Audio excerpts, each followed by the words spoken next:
Jusqu'ici, j'ai réussi à vivre de mon art et oui, c'est un choix. Les gens me demandent souvent est-ce que si c'était à refaire, tu le referais? Je pense que c'est une décision personnelle et je pense que ça dépend justement de la fibre qui vibre à l'intérieur. Il faut que ça soit une obsession presque, tu vois, parce que sinon, c'est tellement difficile, tu vois. Puis tu le sais, on se fait tellement dire non. Souvent, on se fait tellement décourager par tellement de gens, à tellement de niveaux, à tellement de moments dans notre vie que si t'es pas porté par une volonté de faire ça inébranlable, ça va pas marcher. Ça va pas marcher. Bienvenue à Cinéritage, le podcast qui place l'artiste au cœur du sujet. Merci pour vos nombreuses écoutes sur Apple Podcasts et Spotify. Si vous passez par YouTube, merci de vous abonner, liker et commenter. Pour mes formations, rendez-vous sur mon site vanessatatianab.com. En terminant, un chaleureux merci à l'INIS, partenaire présentateur de Cinéritage. Bonne écoute! Mathieu, tu es un réalisateur québécois. Donc, tu as d'abord fait des études en sciences politiques et tu as eu une courte carrière en journalisme au départ. Très courte. Très courte. Pendant l'université, pendant mes années d'université, je travaillais au Devoir. Et ensuite, j'ai fait un stage au Devoir comme journaliste et un stage à la presse aussi. OK. Mais rapidement, je me suis rendu compte que c'était pas pour moi. Et puis, je suis allé étudier à New York en cinéma. Et à l'INIS. Et à l'INIS l'année suivante, oui. C'est ça. Et on est de la même promo. Donc, oui, c'est des absolument. super retrouvailles. Oui, absolument. Ça fait longtemps. As-tu gardé des bons souvenirs de l'INIS? Ben oui, je garde des très, très bons souvenirs. C'était vraiment une belle opportunité surtout parce qu'on a rencontré beaucoup de gens du milieu à l'époque et tu réussis à te faire un carnet d'adresses de réseau. Moi, j'avais travaillé avec le directeur photo Pierre Mignot. Je me suis fait des très bons amis aussi dans notre promotion. Je suis toujours très proche de Mathieu Vachon, qui est mon très, très bon ami. Oui, voilà, ça nous permettait de tourner des films avec des équipes professionnelles. Je garde un très, très bon souvenir. Oui, c'était un beau passage, c'est vrai ça. Donc, depuis, tu as réalisé plusieurs films, donc des documentaires. On pense par exemple Les Dépossédés. On pense aussi à la fiction, par exemple L'autre maison. Tu as collaboré aussi avec plusieurs artistes, dont Scorsese. Et au moment où on enregistre donc l'épisode, tu es aux États-Unis pour travailler sur l'un de ses projets. Alors, je suppose que pour toi aussi, ça a dû être un bon mentor et qu'il a certainement dû te donner quelques conseils aussi. Oui, écoute, tout le monde me parle toujours de ça, surtout quand je travaille avec lui, comme en ce moment. Les gens me demandent qu'est-ce que je fais avec lui. Ça a été une chance dans ma vie. Je terminais l'INIS et je travaillais sur des plateaux de tournage à Montréal cet été-là. Et j'avais quelques jours comme troisième assistant réalisateur sur The Aviator. Et la première, troisième assistante réalisatrice, elle a dit, écoute, j'ai entendu dire qu'il cherche un assistant personnel pour Scorsese. J'ai donné ton CV parce que je sais que tu veux être réalisateur, tout ça. Et le lendemain, donc, j'étais convoqué en entrevue. On était 10 jeunes garçons à passer l'entrevue avec son premier assistant réalisateur et son assistante. Et finalement, ils en ont gardé 2. J'étais dans les 2. Et finalement, j'ai eu le job. Donc, ça a été comme... Ouais. Ça a été vraiment inattendu parce que j'avais pas appliqué. C'est quelqu'un qui avait appliqué pour moi. Une destinée. Vraiment, c'est un appel du destin. Puis ça a été un été de rêve. On est en 2003, donc, à Montréal. Et donc, j'étais son assistant personnel sur le plateau de The Aviator. Donc, j'étais là avec Leonardo DiCaprio, Jude Law, Cate Blanchett. C'était surréaliste pour moi, tu vois. J'étais un petit assistant comme ça. Et rapidement, on est devenus proches parce qu'il a vu en moi un cinéphile aguerri. J'étais très, très cinéphile depuis quand même plusieurs années. Et lui, on peut dire que c'est le plus grand cinéphile, un des plus grands cinéphiles de l'histoire avec Bertrand Tavernier qu'on vient. Ouais, j'imagine, ouais. Et donc, ça a été une conversation qui a été comme une école de cinéma, une autre école de cinéma où on parlait des films. Puis, je me rappelle que la semaine suivante, je recevais des boîtes de VHS et de DVD avec les films dont on avait parlé, que je visionnais. Ensuite, je lui en reparlais. OK. J'ai profité de ça pour voir tous ses films à lui. Je n'avais pas vu tous ses films. Donc, ça a été vraiment extrêmement privilégié comme relation, comme été. Et ça fait 18 ans, donc on est 18 ans plus tard et je suis encore dans son cercle de collaborateurs proches. Donc, il Je est peux très fidèle. Il est il très est, il fidèle est, avec. il est très fidèle, c'est un Sicilien. Tu vois, quand on le trahit pas, on reste dans l'équipe. Oui. Moi, je leur ai jamais vraiment rien demandé, tu vois. Je l'ai toujours joué très, très low profile avec eux. Et je pense aussi que c'est pour ça que je suis resté dans son cercle si proche. J'ai vu beaucoup de gens partir depuis. Et voilà, tu vois, depuis en 18 ans, il a produit un de mes films, Survivre au progrès. Il était producteur exécutif. OK. J'ai travaillé avec sa fondation, la World Cinema Foundation, qui aide à restaurer des films d'un peu partout dans le monde. Et en ce moment, depuis donc 2015, je fais un documentaire sur son travail sur le plateau. OK. C'est le troisième de ses films avec Silence, Irishman et maintenant celui-là, Killers of the Flower Moon, où j'ai le privilège d'avoir une caméra sur le plateau et de documenter son travail de réalisateur. Ouais, c'est intéressant, c'est vraiment intéressant. Donc, Écoute, tu t'es accordé vraiment du temps, là, justement, pour faire ce film-là. au départ, on devait faire un documentaire sur son projet Silence, qu'on a tourné à Taïwan pendant 6 mois. Et j'étais donc en pourparlers avec ses producteurs pour faire le montage. Et ils m'ont appelé sur Irishman. Ils ont dit, il faut que tu viennes documenter Irishman. C'est trop historique. Il faut que tu sois là. Donc, voilà, j'ai fait Irishman. Et après Irishman, tout de suite, ils ont dit, il y a un prochain film. On veut que tu viennes aussi. Donc, c'est Tu comme... as vu comme une suite, enfin, une opportunité de jumeler tout J'ai ça vu ensemble. l'opportunité de jumeler tout ça et c'est ce que lui m'a dit aussi. Il m'a dit, je pense que ça peut être encore plus intéressant si on fait un documentaire d'observation sur plusieurs films. C'est vraiment intéressant comme concept, là. C'est, c'est, c'est, Tu sais, de se donner le temps de faire ça, là. Parce que souvent, on est pressé, là, à sortir un film, puis c'est correct, là. ouais, Mais là, c'est vraiment un long processus, là. très long processus. J'ai des centaines d'heures de matériel Ah ouais. et c'est un privilège d'être sur son plateau. Et je te dirais que c'est grâce à notre relation de 18 ans que je peux faire ça. Parce que il n'aurait pas confiance en quelqu'un qu'il ne connaît pas, tu vois. Ça pourrait pas être n'importe quel vidéaste qui vient faire du behind the scenes. C'est parce qu'il y a une relation de confiance, c'est parce que je connais Leonardo, parce que je connais son directeur photo, Rodrigo, je connais Mm. les producteurs, je connais lui, je connais sa femme, sa famille, tout ça. Donc, il y a vraiment une relation de confiance qui fait en sorte que je suis à l'aise et que je peux me mettre devant lui et Léo à 1 mètre de distance pendant qu'ils sont en train de discuter d'une prise, tu vois. Exactement. Donc ça, Ouais, ouais.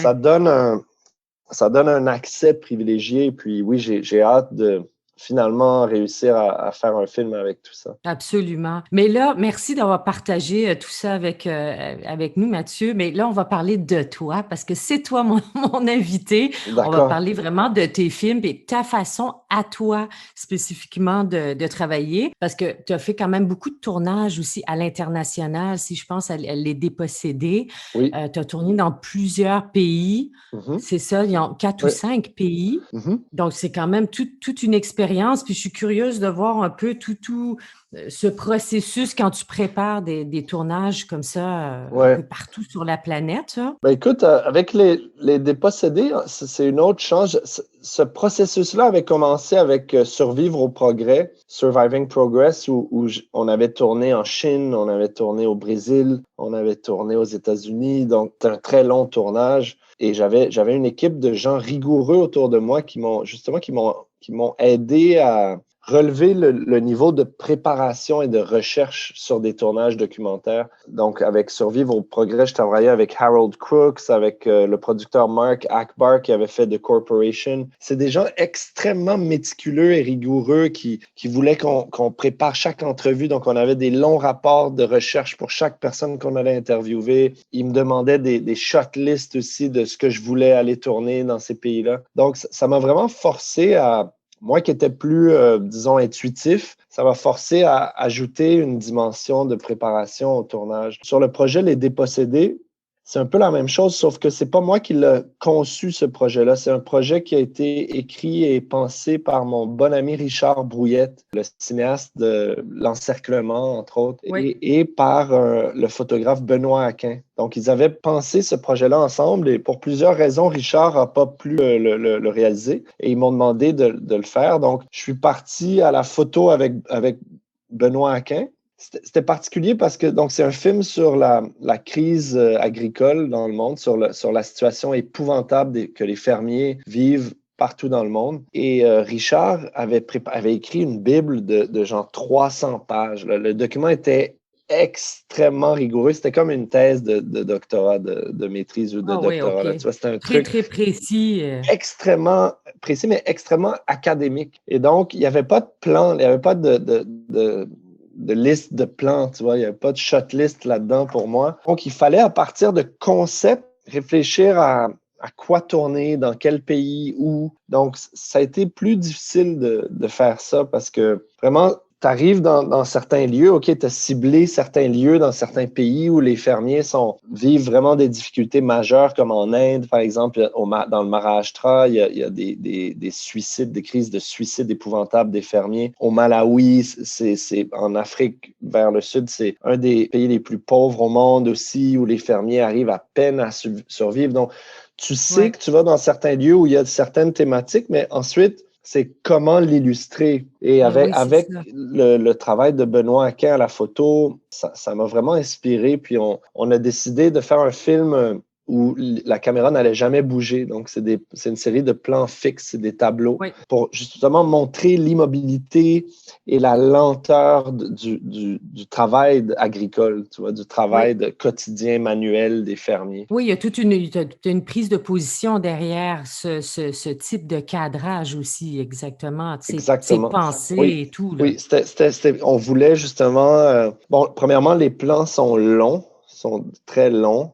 C'est des longs plans séquences où il y a peu d'action et c'était pour montrer ce désarroi, cette lenteur, cet ensevelissement des fermiers dans une situation. En fait, tu vois, ce que je disais quand le film est sorti en 2017, ce que je disais en entrevue beaucoup, c'est que si les fermiers étaient un peuple, on devrait parler de génocide parce qu'il Ah ouais, il ouais. y a un génocide grave de cette Ouais. profession par une série de mesures économiques tu vois, l'OMC bloque le commerce de certains biens.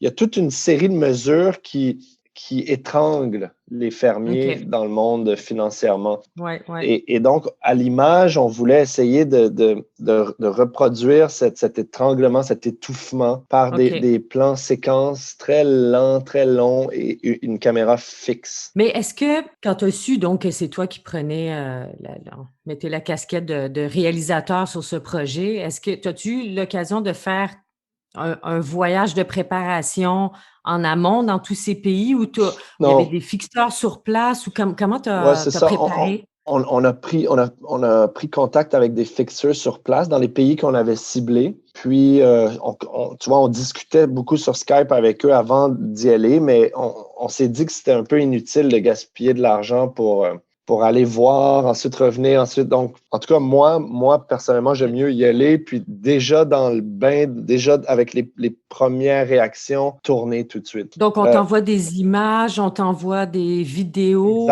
Exact. On m'envoie des rapports de recherche, on m'envoie un peu la situation qui prévaut. Benoît et moi, on est arrivés là-bas tout seuls, puis avec un preneur de son, et on s'est lancé, on s'est lancé un peu Ouais. comme la pêche, tu vois. Je me rappelle la première journée au Malawi, on a fait des plans extraordinaires, puis ensuite, pendant une semaine, on n'arrivait plus à trouver. Puis c'est un peu comme ça le documentaire, ce type de documentaire où tu n'as pas Ouais, c'est ça. tu n'as pas un personnage à toi. Tu Ouais. cherches à illustrer des situations tu vois, avec des choses qui sont fuyantes. Donc, Ouais. Mais est-ce que tu as le temps de te donner du temps? oui, ben, avec ce projet-là, c'était ça l'optique. Donc, on s'est dit qu'on partait avec une minuscule équipe. Des fois, j'étais avec Benoît, des fois, j'étais preneur de son, mais souvent, j'étais seul avec la caméra. J'ai passé, par exemple, 1 mois et demi seul en Inde, justement pour me donner le temps et pour pas être précipité. Donc, OK.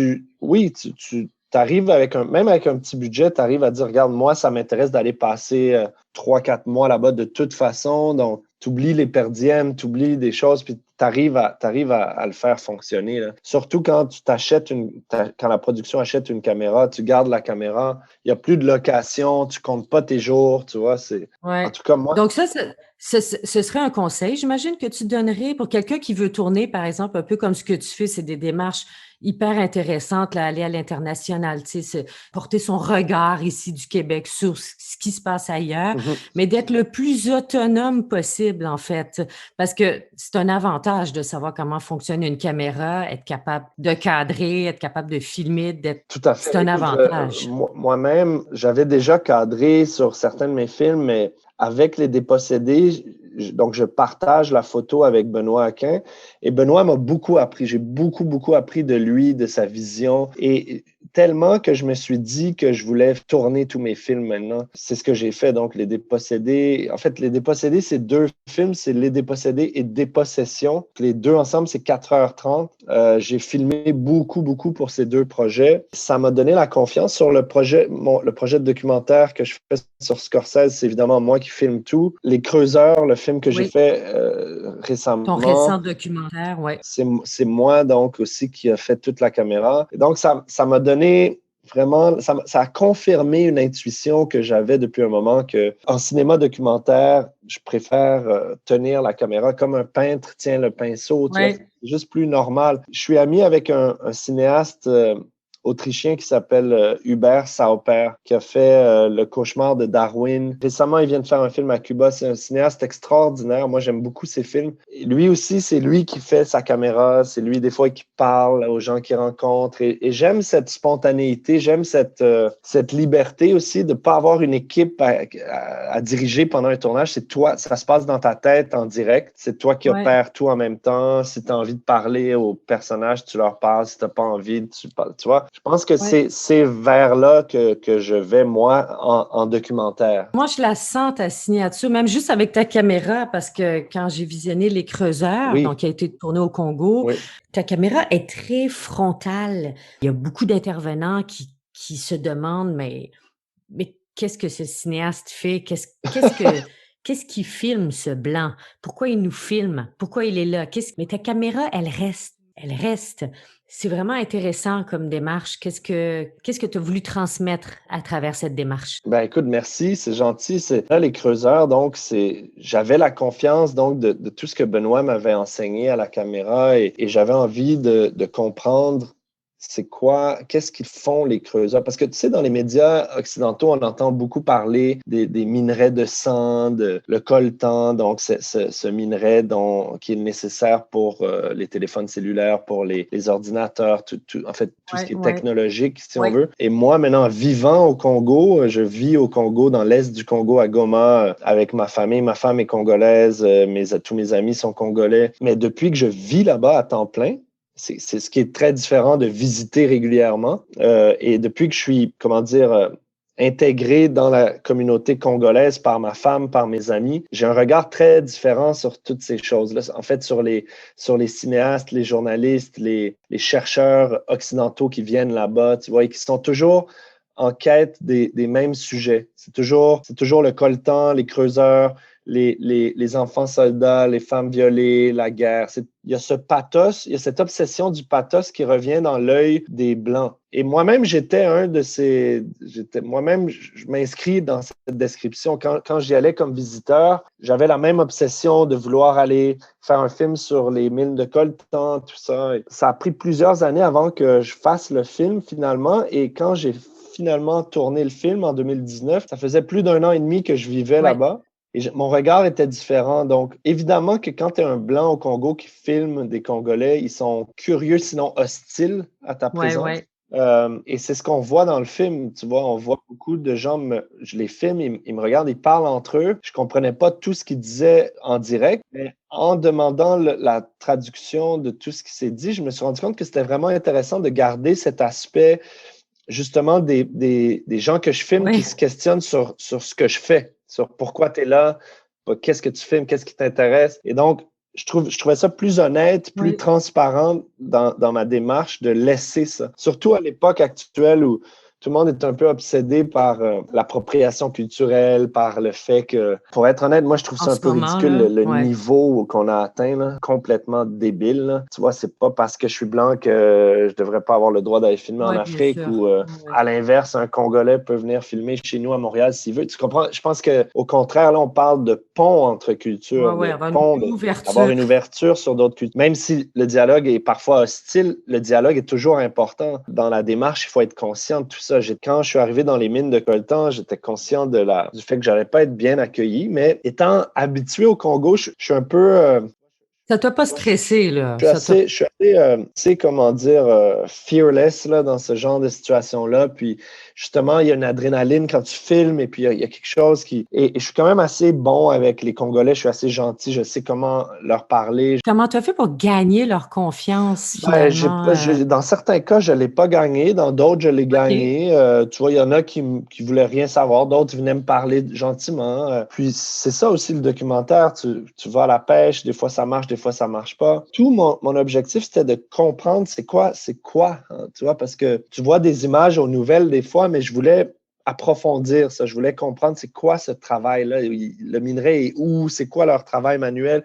Qu'est-ce qu'ils font? Et quand tu vois mes images, surtout de la première moitié du film, tu te dis, wow, c'est vraiment étrange comme travail. Tu vois, c'est des mines artisanales, tu as des mecs costauds qui ont les deux mains dans la boue, qui Ouais. répètent la même action avec leur pelle, avec leur pioche. Et c'est très mystérieux. Donc, à la base, je voulais comprendre le processus, observer tout ça. Il n'y avait aucune volonté de faire une enquête ou un film qui dénonce, tu vois. Mais tu avais des objectifs très, très... En fait, toi, tu dois vraiment savoir pourquoi tu veux faire ce film-là. Même si tu as une caméra, même si tu as des fois un côté plus contemplatif ou tout ça, le pourquoi je fais ce film-là, c'est essentiel Oui, aussi de le voilà. savoir. Pour n'importe quel cinéaste, en Voilà, fait. mais je pense que, tu sais, maintenant, les institutions, ils nous font écrire des thèses et des thèses pour avoir l'argent pour nos films. Puis je trouve que là-dedans, il y a un risque très grave premièrement, de perdre une certaine impulsion de départ, de perdre le rapport avec l'intuition et justement de trop écrire, de trop tomber dans des clichés ou dans des trucs, de trop stéréotyper des personnages à l'avance. Gilles OK. Groux a écrit un texte extraordinaire là-dessus qui s'appelle Propos sur la scénarisation. C'est un chef-d'œuvre, ce texte. Et ça décrit très, très bien. Je l'envoie tout le temps, je l'envoie souvent à la Sodec et à Téléfilm, tu vois, pour leur dire, lisez ça. Ah oui, sérieusement? Faites OK. lire ça à vos analystes. Parce que ce que Gilles Groux dit, c'est bien justement de savoir ce qu'on fait, de se préparer, mais ensuite, en tournage, étant préparé, ayant déjà un plan, de se donner la liberté d'abandonner tout ça. Pour les creuseurs, je n'ai pas été financé par personne, sauf le Conseil des arts du Canada. J'ai eu une petite bourse. Donc, j'ai été chanceux de pouvoir faire... C'est la première fois que j'avais une bourse du Conseil des arts du Canada et je les adore parce qu'ils ne nous imposent pas des millions de documents et des millions, tu vois, de justifications. Ils nous Ouais. laissent complètement libres. Ils ont une confiance en Très l'artiste. bien, je veux faire un film sur les creuseurs. J'ai écrit une demi-page, c'est tout. J'ai écrit une demi-page qui expliquait ce que je voulais faire. Et je suis parti faire le film. Ça a pris 7 jours de tournage et c'est tout, tu vois. Donc j'aime qu'on puisse garder cette liberté aussi en documentaire. Tous mes autres projets ont pris des années à développer, à tourner, à monter, des approbations. Là, je l'ai fait tellement rapidement. J'ai fait ça avec mon complice au montage, Louis-Martin Paradis. On n'avait pas de boss, c'était moi le producteur. Mais c'est vrai que c'est une grande difficulté. Puis là, je le vois, tu sais, en tout cas, surtout avec Ciné-Héritage, là, j'ai des belles confidences quand même que je reçois au micro. Ça fait juste confirmer finalement tout ce que je savais puis j'entendais depuis des années. Et puis, effectivement, c'est une grande difficulté, ce temps, justement, à obtenir du financement parce que regarde juste la dernière année, tout ce qui s'est passé, on n'est plus du tout les mêmes qu'il y a Oui, un an. On est quand même tous un peu transformés à des niveaux oui. différents. Ton regard face au sujet est transformé. Tes protagonistes, peut-être, dans les documentaires, ben, peut-être qu'il y en a qui sont plus là, peut-être qu'il y en a qui sont encore là. Mm-hmm. Ça change, ça va vite. C'est vrai que des fois, tu n'as pas envie d'attendre 8 ans avant de faire ce C'est film-là. sûr. C'est sûr. Puis ça, c'est quand on est financé. Moi, ça fait 12 refus de suite à la SODEC. 12 refus de suite. Pour plusieurs projets, 3 projets, ouais. hey, c'est beaucoup, Un ça. projet en fiction avec Roger Frappier, une adaptation d'un livre de Maxime Olivier Moutier. Un projet extraordinaire. Honnêtement, extraordinaire projet. Vraiment, j'étais sûr que non. Ensuite, deux documentaires refusés, donc qui meurent, tu vois. C'est des années de développement. Donc ça fait du bien d'avoir parfois un coup de pouce du Conseil des arts pour faire un film plus rapidement dans l'impulsion de l'inspiration. C'est vrai que ça m'a fait du bien de faire Les Creuseurs parce que après tous ces refus, tu te dis, est-ce que je suis encore un cinéaste? Est-ce que j'existe encore? Donc, c'est aussi oui, tu as envie de partager avec un public, mais c'est aussi pour toi-même. En le faisant, ça te confirme que oui, c'est ce que je veux faire. Je veux faire des films. Je veux partager des films avec un public. C'est jamais drôle recevoir un refus. C'est beaucoup de temps que tu investis dans le projet. En même temps, je comprends la game du financement. Il y a de plus en plus de cinéastes, il y a de plus en plus de projets. Ouais. Les peuvent pas tous passer. Donc, je C'est sûr. comprends ce jeu-là. Qu'est-ce qu'on fait dans ce temps-là, Mathieu? Qu'est-ce qu'on fait? Je me suis pas révolté. C'est sûr que des fois, tu es fâché, tu écris des lettres à la SODEC. Je me suis pas révolté. Ce qu'on fait, c'est qu'on continue et on resoumet des projets.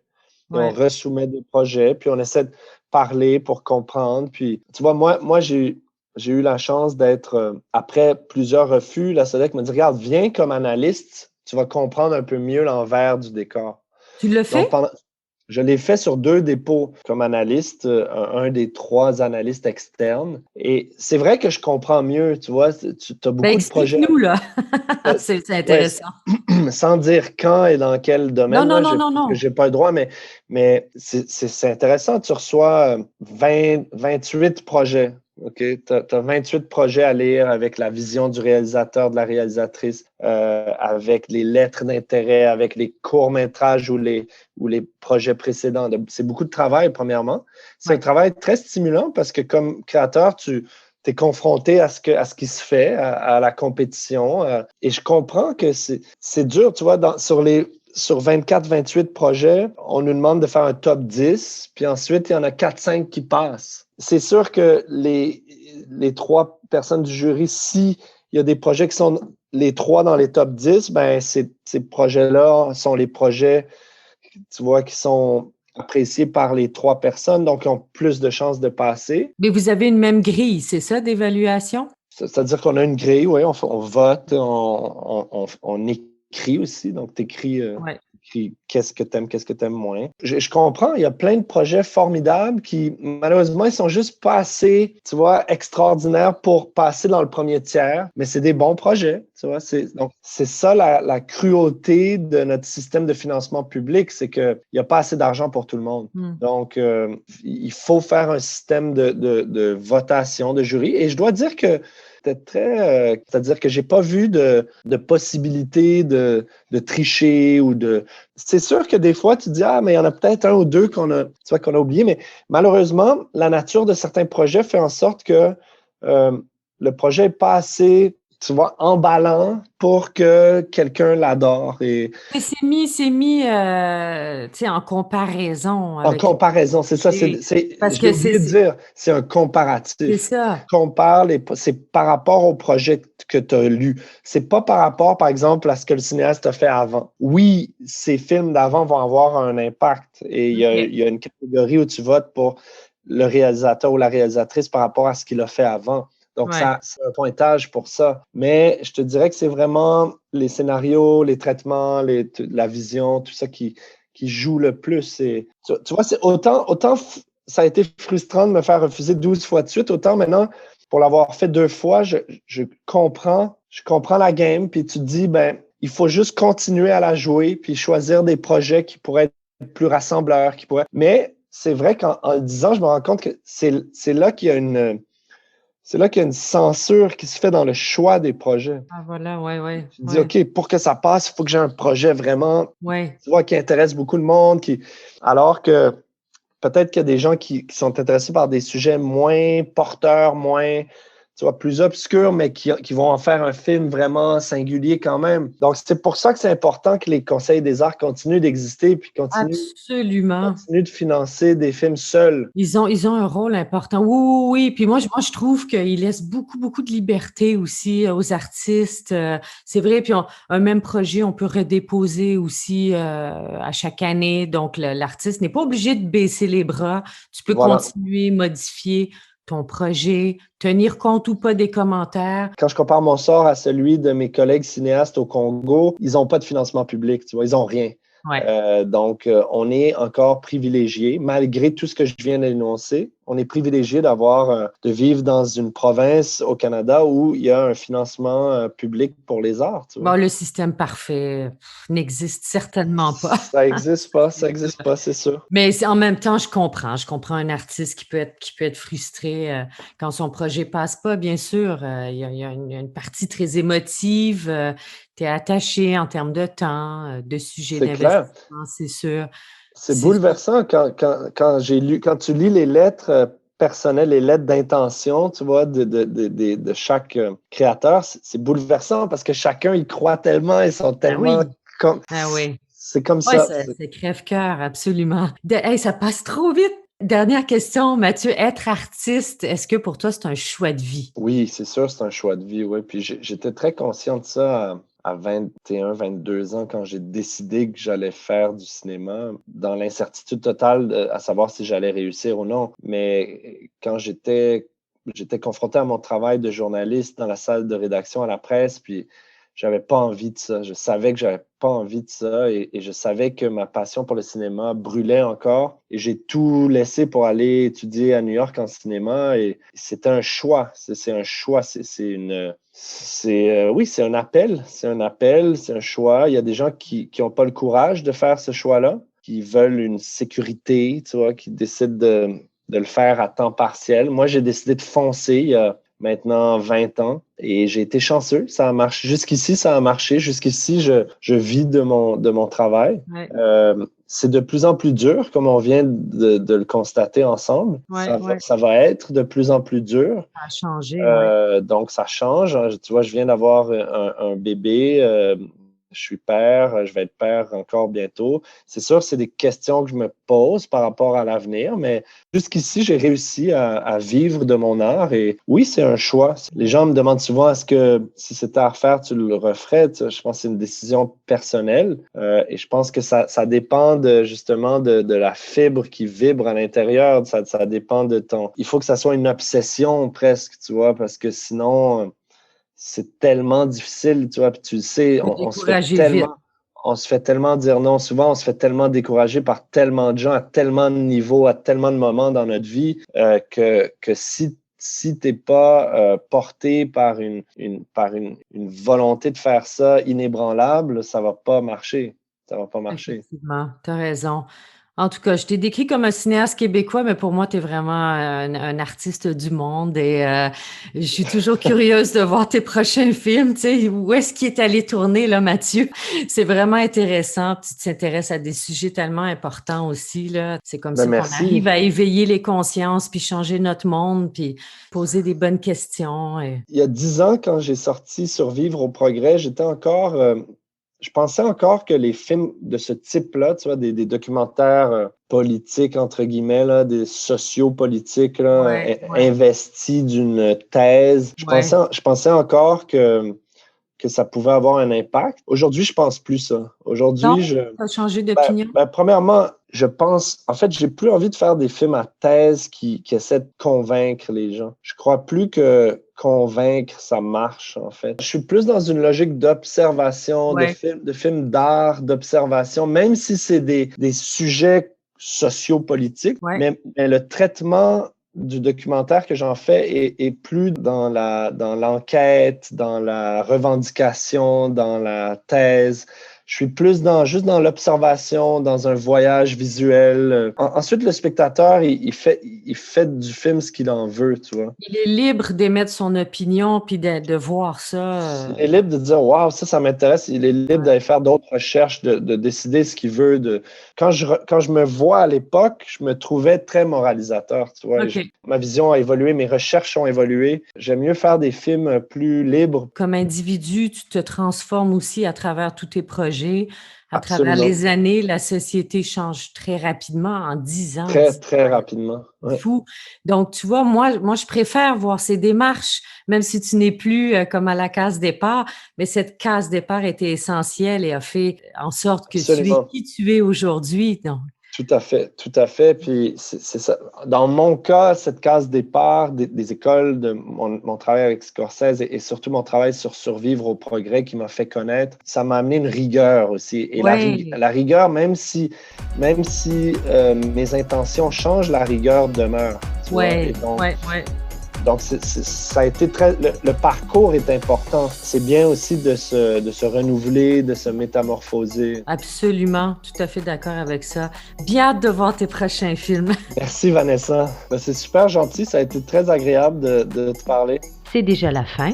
Merci beaucoup d'avoir consacré du temps à nous écouter. Merci de vous abonner, liker, partager et commenter. Alors voilà, j'ai déjà hâte de vous retrouver dans le prochain épisode. À bientôt et portez-vous bien.